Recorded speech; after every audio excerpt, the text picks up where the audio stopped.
should own the go-to-market programs? There's been a lot on LinkedIn about the CMO, the CRO, VP of sales, but who really should own it? That answer may surprise you. Today, my guest expert is Mark Stouse, CEO of Proof Analytics. He is a CMO turned CEO. Mark, thank you for joining us today. Hey, my pleasure. Now, in addition to being on our podcast, Mark is also on an upcoming Reboot Friday panel that is going to talk about rebooting the go-to-market. So today's podcast is a sneak preview for that discussion. Mm-hmm. You can sign up for that discussion at stopthesalesdrop.com/Friday reboot. That's going to be a panel. That's going to be an awesome panel. Oh, yes, I'm very excited for that one. Yeah, you bet. Now, in one of your LinkedIn updates, you mentioned that you learned a ton in your career of leadership, but no lesson is more important than the lesson of who. Yeah. You gave this quote: success in battle is not a function of how many show up, but who they are. And to me, right now, especially after last year,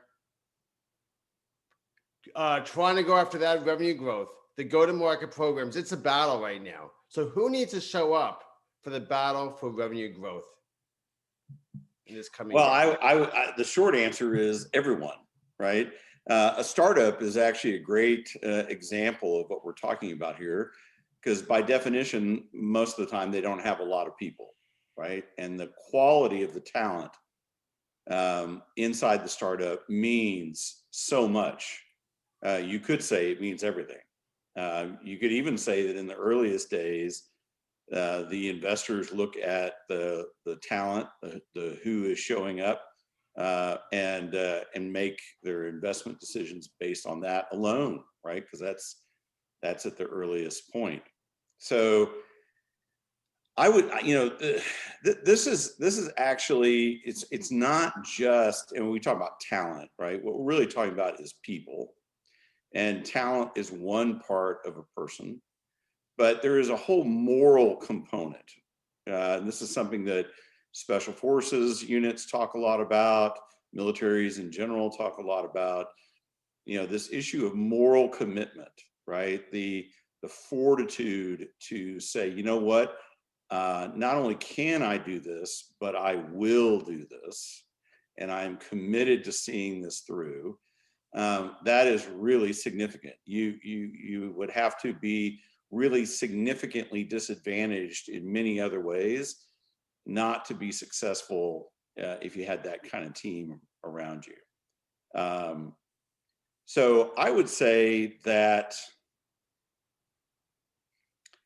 the lesson of who, for me, what I've really learned about that is that, and actually there's nothing really new about this. I mean, there's a lot of people who talk about this in different ways, but be very, very careful who you bring into your team.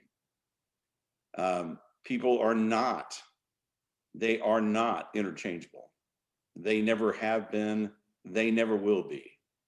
And so when you find the right person, do everything you possibly can to make sure that that person stays with you, because they're going to be tremendously valuable to you in both the good times and the more challenging times. And when you run into somebody that isn't right for your organization, and this is a tough call, by the way, it really is. It's not easy, and I have not done it perfectly myself. But you need to move fast, certainly faster than you are probably comfortable in moving, to get that person out of there. It's a toxic thing, and when you're a small team in particular, and small is relative, right? But when someone is wrong for the team, it's putting a tax, you as the leader, in allowing that person to stay, are putting a tax on the rest of your team. Let's say it's a performance issue. So in order for everything to get done, the rest of the team has to kind of pull up the slack on the person who's not performing. That's a tax. Let's say it's just bad behavior, right? This person is constantly gossiping or creating problems, creating conflict in the team, right? That's a tax. People only have so much to give you. And if you're asked if you've got conflict and things like that, sucking away part of their performance, you're not going to get to where you need to go. Yep. And I liked how you said everyone is responsible for that go-to-market, because yes, it stretches beyond marketing. It stretches beyond sales. It's the account management teams. How we're going to be able to go to market with existing customers. It's the product teams making sure that are we filling gaps that are in the competitors, that the competitors have, so we can go to market with a differentiation. So it's all the teams that work together. So to me, I think we need top to down alignment, but also left to right. So it's leadership on down, yeah, and then across the organization. Now, I know you also believed in this, because I think Sangram from Terminus started a discussion of who should own go-to-market, who should own ABM programs. And you had people saying marketing, you had some people saying the CROs, and you came out and you said it was the CEO that should own it, the go-to-market in ABM. Why do you believe in that top-down alignment? Why do you think the CEO should own it? Because in a very, very real sense, the CEO is accountable for everything, right? They are the focus point, not the authority figure, strangely enough. The way I look at it, most of the time I work for my team, they don't work for me, right?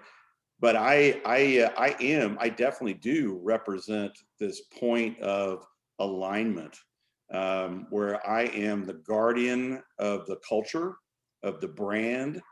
I'm the person who ultimately says if there's a disagreement about this, that we're going to go this way or that way. We're going to stay aligned with our brand, or we're going to figure out an appropriate way to augment that. That's me, right?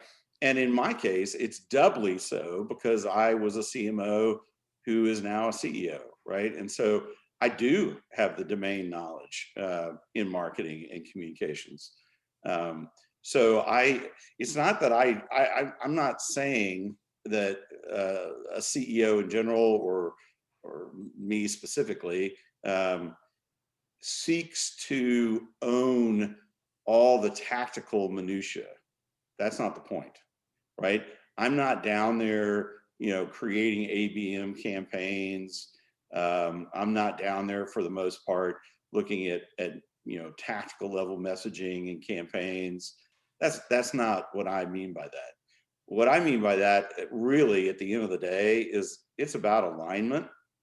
It's about making sure that the sales and the marketing teams and the customer success teams are really truly aligned. And that doesn't mean, aligned at the point of a gun, right? That means that they are truly colleagues. They are truly on the same team. They realize that some of what they do magnifies or divides, in the case of something not so good, the effects of the rest of the team. And that there is this multiplier effect, good or bad, right? That is totally there. And if it's not there, that is ultimately, we all kind of have a little bit of shared responsibility in this, but the buck stops with me. If there's not that alignment, if there's not that shared sense of purpose, that's on me. Yep. The other thing that you mentioned in that discussion is that the go-to-market is a strategy that goes beyond sales and marketing. Correct. It is everyone. It's, as I said, it's the positioning, it's the messaging, it's how are we going together as a team to achieve those joint goals, those revenue goals? How are we going to get the growth that we planned?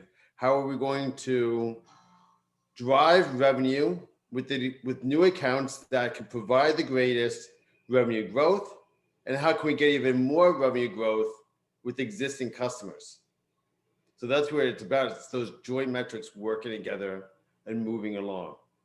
Now, as we talk, and I'll tell you, it's very, very easy to figure out, if you're in my place, if you've lost alignment. And that is when you're sitting in meetings and the sales team is pointing at the marketing team or the customer success team or some other version of that exchange and saying, we're not able to do our job because of X, Y, and Z that you're failing to do, right? That's when you've lost alignment. That's not to say that maybe the criticism isn't real and true, right? But it is fundamentally, at the end of the day, if there is a problem, you got to fix the problem rapidly, and you got to do it collectively. It's not about one group tagging another group and saying you're it, right?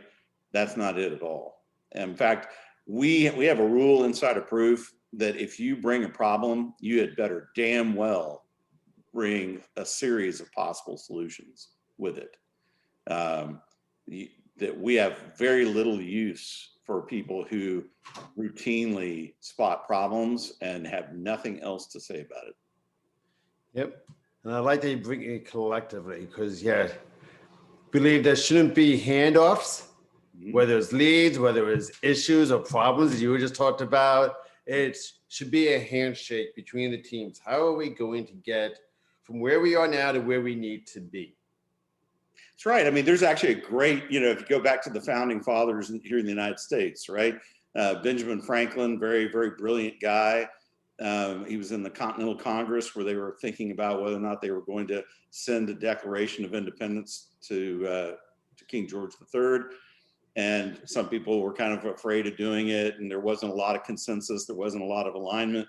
And he made a comment, which is very famous, at least in certain circles, that says, we shall either hang together or we shall surely hang separately, right?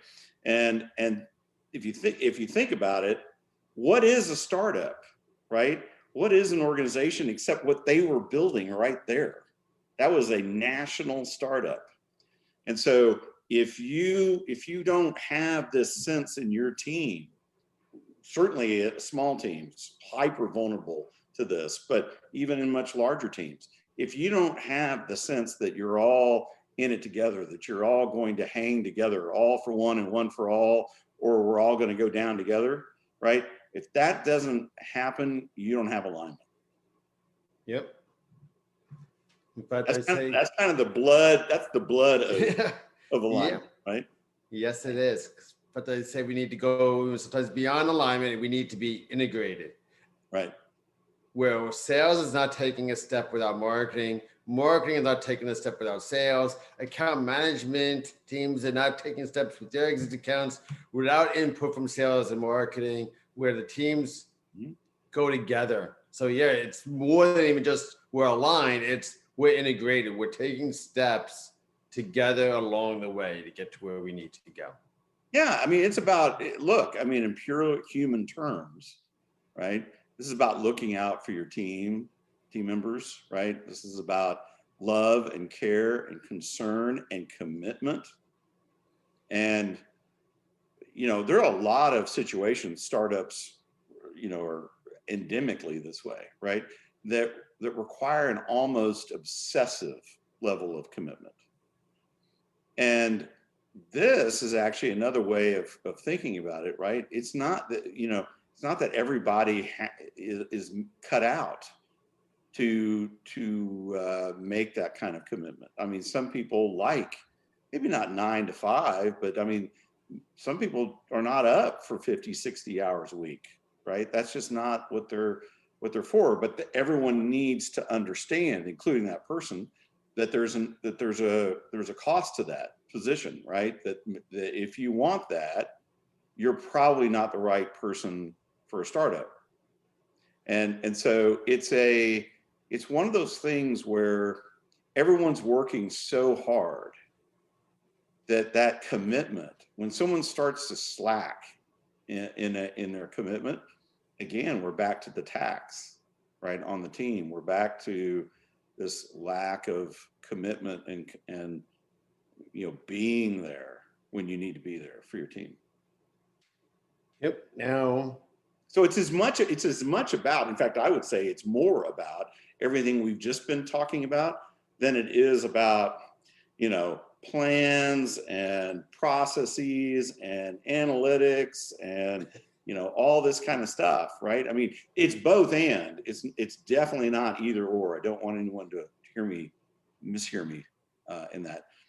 But it's fundamentally alignment here, and that's why the moral authority of the CEO is so important. Yep. Now, what role, or actually, how are you owning go-to-market in ABM? You say you're not into the tactical level, which you shouldn't be, but how are you owning the GTM and ABM, and what role do you play in it as a technology CMO turned software CEO? What is your role, along with the line of teams? How are you moving the go-to-market forward? Well, one of the big thing that I do, on this is that I will listen to the team talk about campaigns or initiatives, which are not necessarily the same thing, and I'm looking for evidence of that broad alignment across, pre-sales, sales, marketing, customer success, the partner stuff. I want to see that we're living it and breathing it all the way through, and that we're talking about it in ways that not only reflect our values, but we're talking about it in ways that are factually accurate. One of the things that we have really prioritized at Proof, and it's very central to the brand, as I think probably is obvious for an analytics software company, is it's got to be factual. Whatever we claim that our platform can give you, it can actually do at any given time, right? No exceptions. There is no kind of like aspirational messaging going on or something like that. And so the reason why we do this is that people in general, but it's really intense in our category, people want confidence and trust in their vendor, right? And so when they see the reality matching up with what you've said, it means the world. And so that's the kind of thing that I'm really operative in, is maintaining alignment at that level, right? And so that is, you could argue, for example, that many people have in the past, it's an old idea, that great software companies do two things really, really well. They deliver a great product. We would say today, a more modern version of that is we deliver a great customer experience.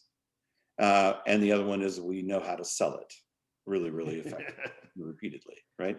And if you do those two things, you got it, right? I mean, you may not end up being Microsoft, but you'll do really well.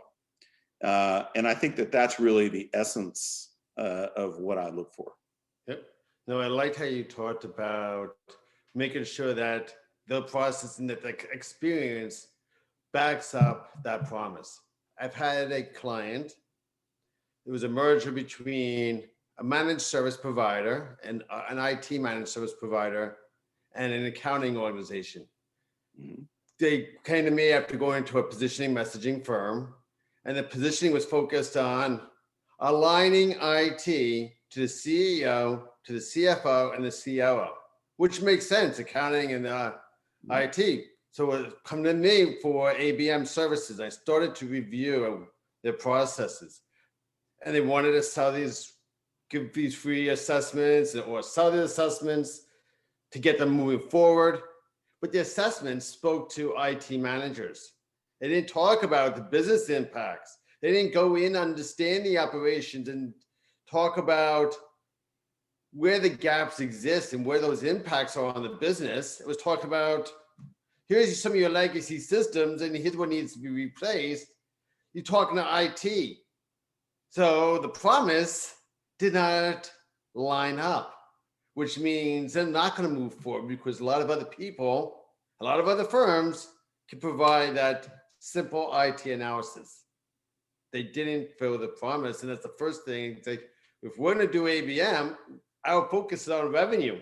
That's our only metric at Personal ABM. This needs to be fixed beforehand. We can't do anything until you have these processes to back up what your promise is. Absolutely. I think that if we look at SaaS in general, right, not just marketing or analytics, but you pick your category of SaaS. Many of them have a lot of customer churn. There's a lot of data, and this data is so sensitive that the large analyst firm that has collected all this data is kind of sitting there wondering whether they should pull the pin on this grenade, right? Because it's so sensitive. But the bottom line of this is that the most of the churn is rooted in this exact issue that we're talking about, right? Where promises have been made, representations have been made, products have been oversold in terms of their capabilities at any given time, right? And when the customer gets into it and starts to say, hey, right, you said this, that, and the other, but the product doesn't do that right now. And then you get a whole roadmap conversation, and it's on the roadmap, and it'll be next year, and don't worry, it's coming, and this is the essence of SaaS. That all the time, right? That they churn, right? And you can get some really significant churn numbers, and so this is all kind of where all this comes together around alignment, right? Because a lot of these SaaS companies have extensive backing from venture capital firms, right? And so these firms are pushing them very hard to hockey stick. And so gradually over time, their messaging becomes so aspirational that it's not even true anymore. It's not even defensible anymore. And so that's where this problem kind of comes to a head, right? And so it's really important not to do that. I don't care what business you're in, and it will make alignment within your team a whole hell of a lot easier if you don't do that. Yep. Now this goes back to the next point of CEOs, CMOs, CROs, VPs of sales, and their teams. They need to rethink their thoughts about value, how we should innovate it, how we should improve it, how we should protect it, how we should communicate it, how we should market it, and how we should sell it so we can have a stronger GTM. How do you think we need to rethink our thoughts about value and all that I just mentioned? Well, there's several key points to make on this one. One is value is not some nebulous idea, right? And it has nothing to do with what you paid for something. What you paid for something is not the value of it. Value is the multiple on what it cost you that it turned around and gave you that you didn't already have, right? That's really what value is. And value takes place across a time arc, right? So there's short-term value realization, kind of mid-horizon, longer horizon. If you have a 401k, this is exactly what's going on. When they send you an email and says, hey, it's time for you to rebalance your 401k, what they're really saying is, this is how it's been performing. And based on that, we make the following recommendations, or you can make your own choices, right?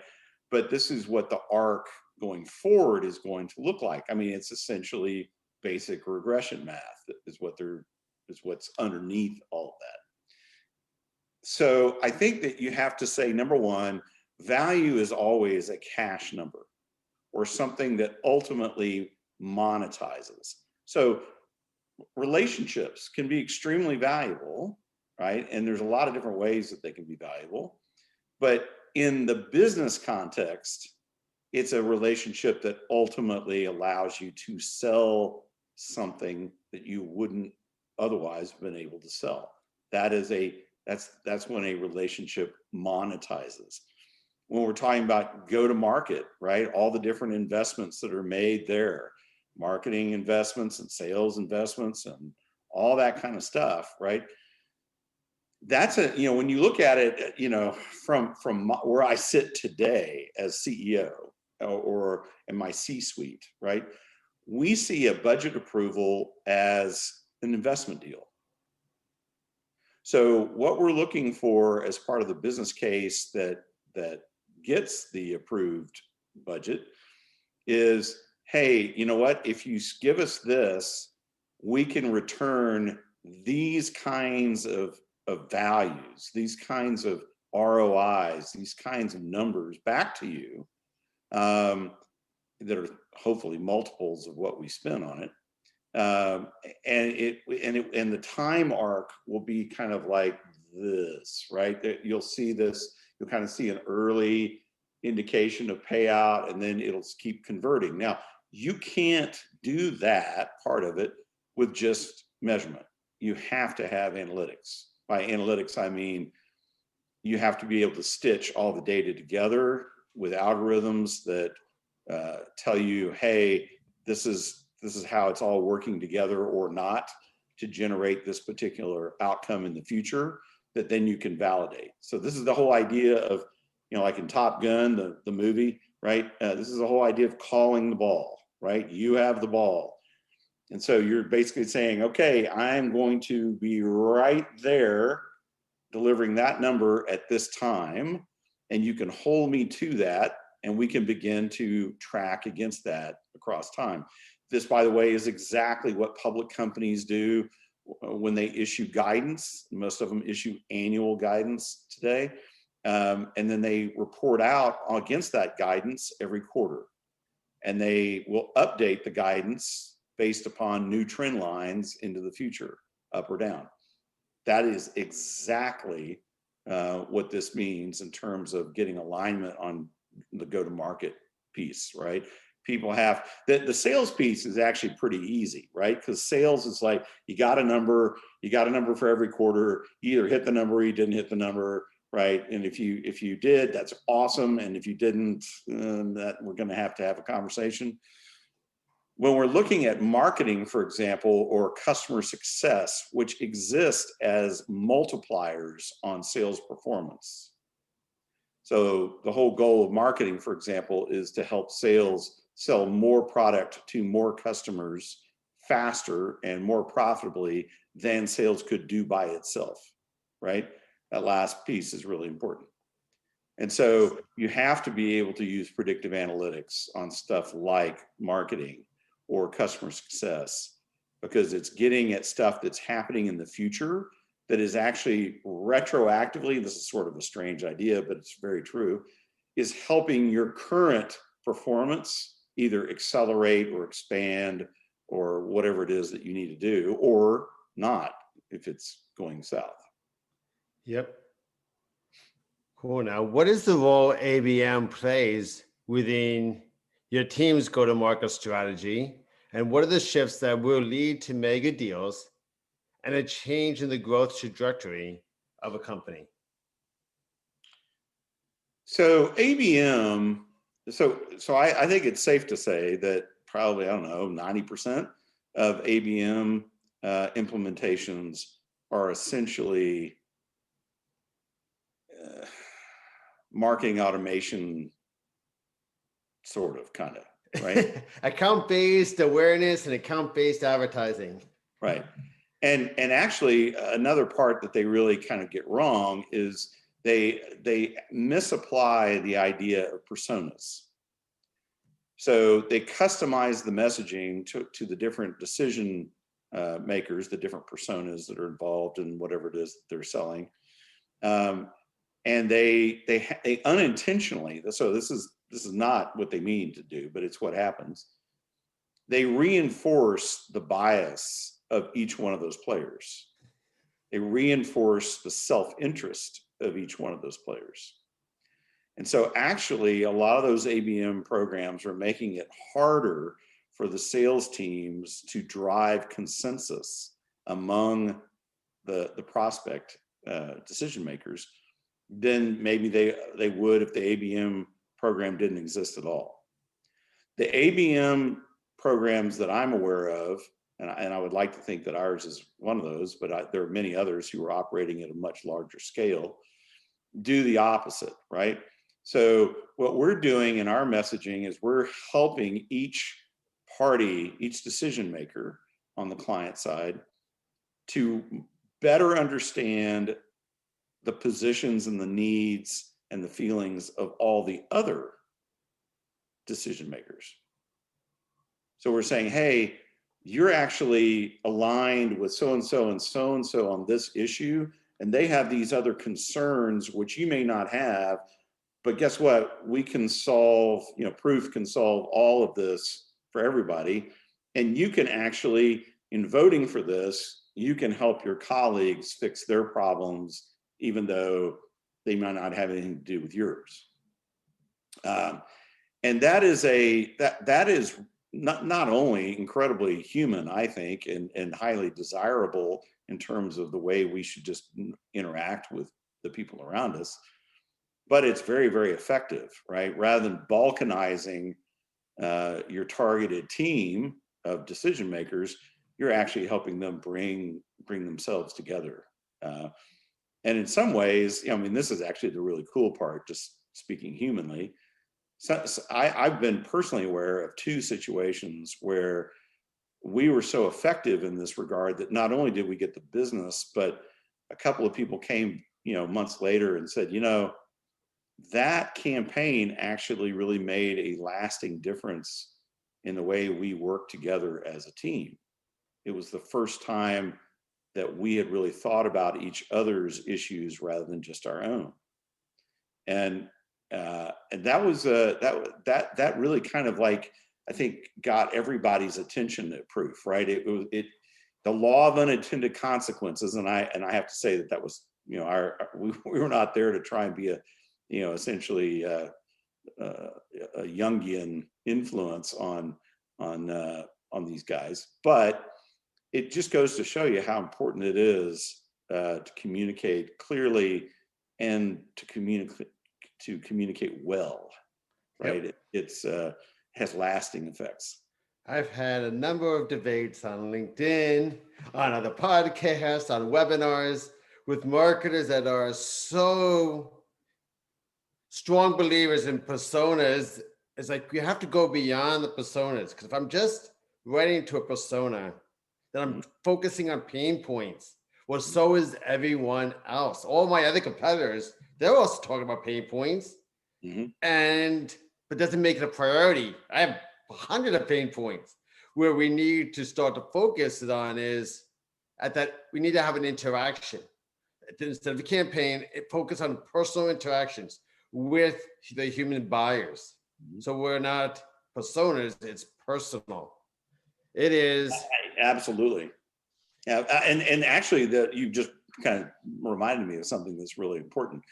So what the analytics show on this is that even though a really good ABM program certainly will drive awareness and demand at the top of the funnel, the really big opportunities, the really big impacts for a great ABM program is in the middle of the funnel around expansion, bigger deals, okay? And especially at the bottom of the funnel around faster time to close. Yep, definitely. So if you can get your group of decision makers aligned faster around whatever this is that you're wanting to sell them, they will typically buy faster, right? And guess what? You know what that means? That means you get the paperwork done faster, you invoice them faster, and you collect that money faster, which basically means that your CFO loves you to death because you have accelerated cash flow from revenue. you've given the company more oxygen faster on which to do things, right? Yep. And that is huge. And that is the low-hanging fruit. The irony, and this is a broad statement about B2B marketing overall, right? The hardest thing to achieve is stuff at the top of the funnel. And yet that's where everybody's focus is, Yes. right? The low-hanging fruit is impact on deal velocity. That's like number one thing you should be looking at, whether you don't run an ABM or anything else. And number two after that is, how can I help my sales teams sell more to that customer, increase the average deal size, increase the total share of wallet, right? These two areas is where B2B marketing can make its biggest impact. Yep. And that's by the numbers. That's not just me spouting stuff. That's what the analytics show. Yep. And that's where we tell clients that personal ABM's role is, we're the middle of the funnel, and we're also for those accounts that aren't showing intent, the ones that are stuck in status quo, where you need personal relevance, where you're talking about the gaps that they haven't considered in the impacts, where you can now create the buying vision, because that's when I'm going to be able to get the larger deals, because now I'm not responding to predefined needs. We're talking about creating a whole buying vision. And because you change their thoughts, you become a party of one, and you have that distance to create the vision. We also, with those accounts that get stuck, they're showing intent, and then all of a sudden if they stop. Well, if they stop, it's because they don't see themselves in the story that sales and marketing is telling. And as your point, you were mentioning in your story before, is they couldn't create a consensus. And that's where our ABM and that strong sales and marketing alignment comes to play. It's, what is the conversations that sales needs to have? What are the internal conversations that we want sales to start within their prospects? Because I should be having content there to support that internal conversation. So it's not just saying this person is concerned about this. We're not having it in article format with stories and information. So now we're talking, this is what they're concerned about. You want to talk about with your team on this article for these reasons. So now I'm giving them not just what you're saying is their concerns, but I'm giving them additional information to have that conversation. That's where I think sales and marketing needs to work on. Because we don't need, as much as sales will say it, they don't need leads. What we need is to close that in the middle of the funnel. They have plenty of leads in most cases. It's Totally. getting those deals to close. Yeah, no, I mean, one of the things that I learned some time ago as a CMO is that when I had a lot of MQLs that were not being acted upon by the sales team, there was kind of like two major reasons for that. One, that they didn't believe that those MQLs were really real. And so they didn't want to spend any time on them. But also, they already had so many that they felt or knew were real, that they had originated, that they really didn't care about our supply of MQL. It was actually really fascinating, and it was one of the reasons. So I learned that lesson at BMC Software pretty strongly. And so when I went to Honeywell as CMO, it was I took a completely different approach. I really focused the entire team globally on the mid and end of the funnel, right? Not on the top. And it worked really, really well. It really works well in situations where, like Honeywell Aerospace, for example, they were already doing business with every logo in the world that mattered when it came to aerospace. So there wasn't really anything like a new logo in the classic sense, or some sort of, I mean, everyone in that industry was incredibly aware of Honeywell and what we were doing in the industry.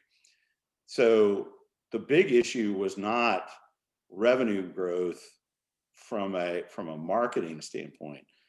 What the CEO Dave Cote really cared about was, could we help drive op income expansion? Could we make the company more profitable than it was? And could we improve deal velocity, average deal velocity, in a situation that was very slow and highly regulated? And so when we did that, we were able to show over a couple of year period that we had improved average deal velocity by almost 5%. So at that time, the revenue of the company was around 12 billion. So we were getting about $12 billion moving about 5% faster through the company. That was a win. That was a huge win. And we did that with heavy ABM. I mean, you want to talk about ABM? That was ABM right there, because by definition, aerospace is it has a lot of decision makers in it. Yes, you definitely need that. And it needs that sales and marketing alignment, because what I've learned with a lot of technology companies, SaaS, the account management teams and the customer success teams, they are having the wrong conversations. It's about, here is the activities we completed, or here's all the capabilities we're giving you. Here's how you're using the software. But VPs do not care about that. The C-suite, as you mentioned, you don't care about, you don't care about seeing what the campaigns are. Don't get into the tactical. You care as the CEO about the strategic. Where are we going? Where is your strategy to get to here? How are we moving forward together? So you're at the strategic level, but the customer success teams are talking about tactical versus, here are the gaps we filled for you, that we uniquely filled for you. Here was our impacts, where you're getting acknowledgement. And then once you have that acknowledgement of your impact and the value that you gave them, which is different than benefits, impact and benefits is different to me. And then once you have that acknowledgement, then you can start talking about, now here's your opportunities for growth. Here's the lessons we've learned.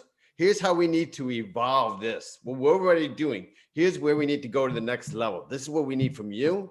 This is what we need to do. And you start talking about expansion.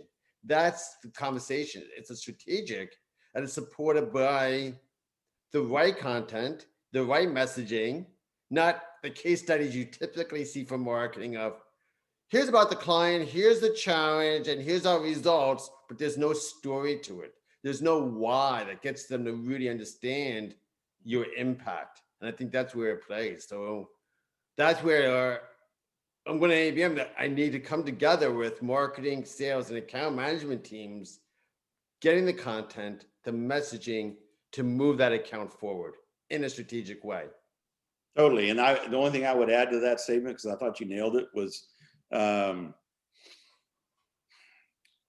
what is strategic, okay, is going to be very different, or can be very different company to company, right? What is strategic for a startup like Proof is not what is strategic for someone like Honeywell, right?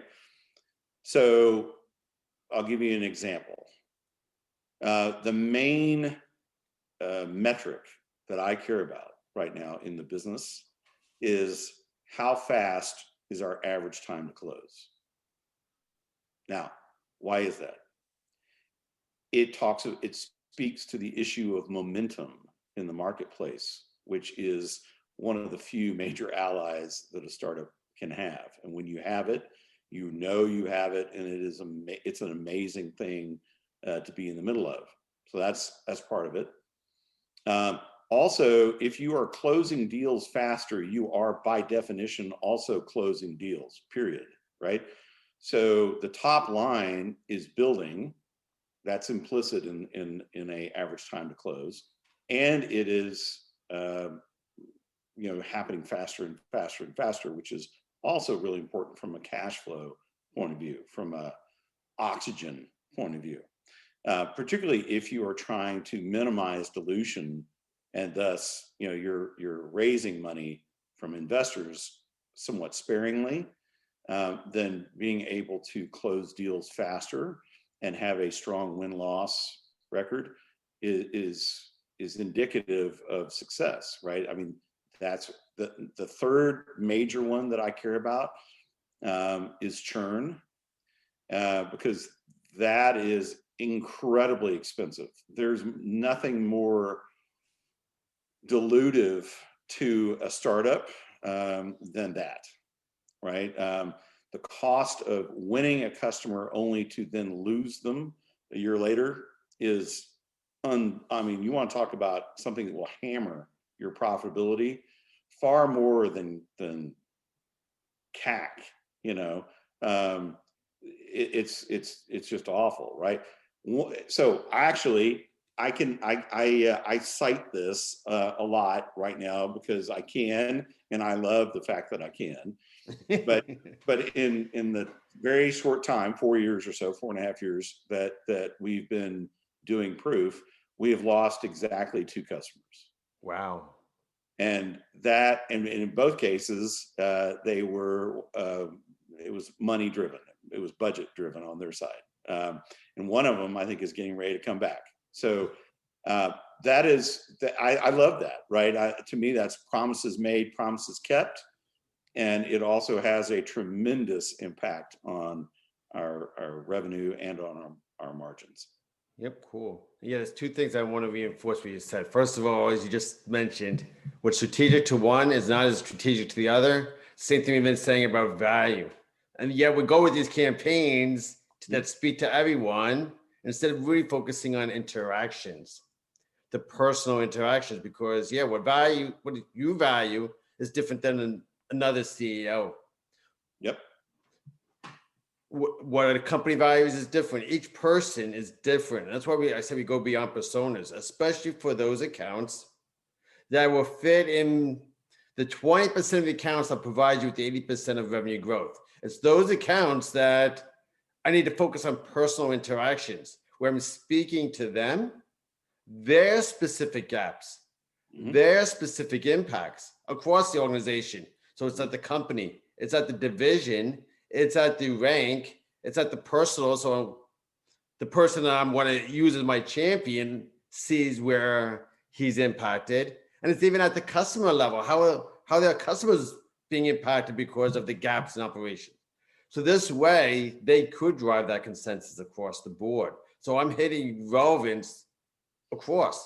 Most campaigns, most content may hit the industry and company level of relevance, and that is it.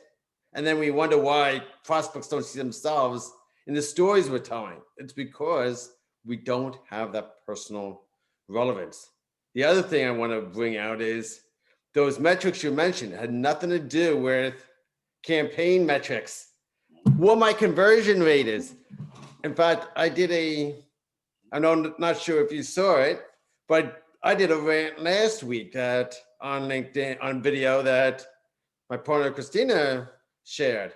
And it was me talking about how marketing focuses so much on that campaigns.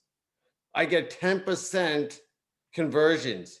Well, my focus is on what about those accounts that did not move forward, that did not respond? How many of them are in my ideal customer profiles that if we had a better interaction with them, that we could get the revenue growth, that we could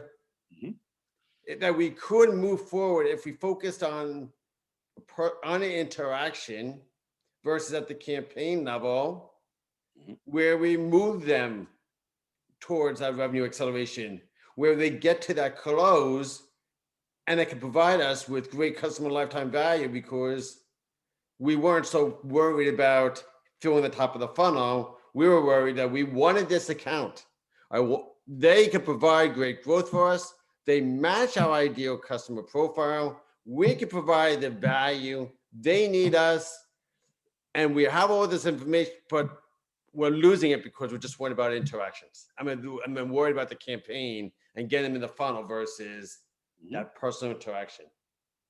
I would just only add to that, because again, I really agree with you very much, is that So what we have started doing with our ABM effort, right, is we actually message past the sale from the very beginning, because we want to literally put the recipient into a highly successful mental picture, right, of what this is going to be. And so there's a lot of customer success team input into the ABM messaging, because customer success is essentially the fulfillment, and product also is the fulfillment of these kinds of messaging, these kinds of campaigns, right? So it is, I think, really, really important for us anyway to do that. And it has the additional benefit of, so within our product, there's a number of bots that help people do things inside of Proof. And we see those as customer success bots, but they really are also sort of ABM bots, right? Because they're speaking to the group, right? Not just a single user. So Proof acts as a point at which all these different perspectives around value and impact and ROI and all these things coalesce, right? It's where finance and sales and ops and marketing all kind of meet up, right? And work this stuff out. And so if we are, if we are constructing our product correctly, and we're using these bots correctly, it's really an extension of ABM, or the principles of ABM, right? That's really what it is. Yep. And you could make a very strong case for saying that we are running ABM through non-traditional channels after the sale. One of the things the biggest question on the customer side that makes us money is the question that says, I wonder what would happen if. Right? Because that creates a new model that then they pay for, right? And they get a perpetual answer to that question that they've posed. And that's how, so we operate a pure SaaS pricing model. There's no seat access. There's no how much data do you have in the tool or anything like that at all. This is, I need 10 questions answered, and you pay for each one of them, and you go on down the road. And if you need more, you need more. And if you need, it's whatever, right? So it works really, really well, but it also helps build that alignment, right? And ABM really, I personally think, is today a misnomer.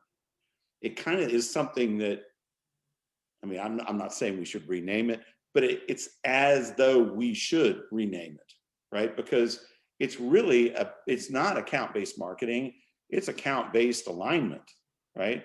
It's there's a lot of things. It's so beyond just the marketing function. And that maybe brings us full circle on where we started here, right? Yep. None of this stuff operates in isolation anymore. And it's absolutely true that the entire team has to show up and they have to work together. But at the end of the day, there's a reason why there's a position called CEO. And that's the ultimately accountable person for leading everyone else into that alignment. Cool. And that's a great way to end the podcast.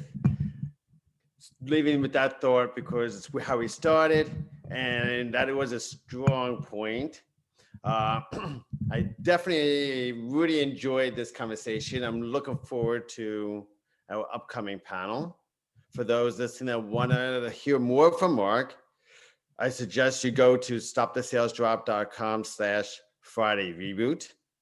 I love how we are aligned on how ABM should work. I find very few people actually understand. We should probably have a conversation after the podcast another day and talk about some additional opportunities, including how you could use LinkedIn for ABM. because we're just so aligned. But I'm really looking forward to this panel and hearing more. Mark, for those that want to get in touch with you, learn more about proof analytics, learn more about alignment and how proof analytics can help, how can they get in touch with you? So my name is Mark Stouse, and that's Stouse. You can reach me through LinkedIn. I'm kind of all over the place on LinkedIn. You can reach me on Twitter. That my name is my handle there. My email is mark.stouse@proofanalytics.ai. So all those, and then of course you can just go to our website, which is proofanalytics.ai. And there's a chat thing. I probably won't be the one on the other end of the chat, but if you have a question for me, they'll absolutely pass it on to me, and I'll contact you. Yep. And you said you could definitely connect with them on LinkedIn. That's how my partner, Christina Jaramillo, contacted you to be on our podcast and on our panels through LinkedIn. Yeah, absolutely. LinkedIn is probably our number one presence. And just a little tip that I've learned. It's important to do both of these things, but I get a lot more impact when I comment in other people's feeds about a big issue that's being discussed than I necessarily get when I originate the same material on my own channel, right? And I have a lot of followers. I think I'm up past 22,000 right now or something like that. And so I'm certainly not lacking for interactions on my page, right? But when you participate in a conversation that's kind of already happening, it's pure magic. You typically get a lot more of what you're looking for. Yep. As long as you add value or Right. you challenge the common thinking, can Right. you say that it would add value to the existing conversation, or how can you challenge them? How can you challenge the readers? There's too many people on LinkedIn that would just basically give high fives. Oh, great comment. Nice job. It's like, well, all they're doing is showing up on people's feeds, but they're not adding the value. You got to add the value to that conversation in order for that to work and really experience the magic. And I know that's something you do, and it's one of the reasons why Christina reached out to you. It's the value you add to those conversations. And I knew you'd add value to the podcast and the panel. Well, thank you so much. I think that we're very much aligned on how we see this, right? Yeah. I think one of the hardest things to learn how to do is how to challenge people without making them feel small. That's not a recipe for success at any level. Yep. Right. And yet, particularly today, people are so hungry for the truth. And what I mean by that is facts, right? And marketing has tons of really smart people in it and lots of very, very experienced people. But it is a profession that majors in belief as opposed to facts. And so when you kind of step in there and say, well, yeah, I understand what you mean, but here are some facts, right? You typically get a lot of attention. Yep. Cool. Well, I do want to thank you again. I really enjoyed this conversation, and I can't wait to Friday's conversation when we have you on. It's stopthesalesdrop.com/Friday reboot. Awesome. Again, thanks, man. Thank you, Mark. Sure thing.